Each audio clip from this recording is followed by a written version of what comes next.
Well, dear friends, I ask you now to please direct your prayerful attention to those words that I read to you in 1 Corinthians and the 10th chapter. 1 Corinthians and the 10th chapter, we arrive this evening in verse 23.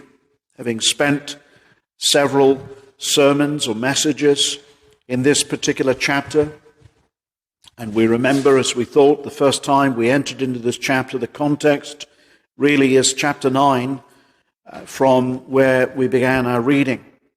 Verse 24, where the Apostle Paul is explaining how that he does not use his Christian liberty or his rights. When we speak of the rights, we understand that we are free men in Christ, that we are debtors to God's mercy, that we have a righteousness that is by faith in Jesus Christ. We as Christians do not seek to try to earn salvation. Christ is the end of the law for righteousness to all who believe. Christ is our righteousness. Christ has lived the life that we haven't lived, and he paid the debt of his people.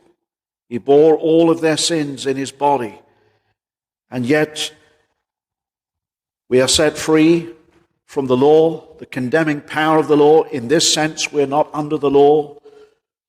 In this sense, that we do not try to keep the law to earn a righteousness. As I've just said, Christ is our righteousness. But nonetheless, we are not those who say we have no need of the law. The law frames our life. It is said of old that the gospel, indeed the law sends us to Christ, sends us to the gospel of Christ, and the gospel sends us back to the law to frame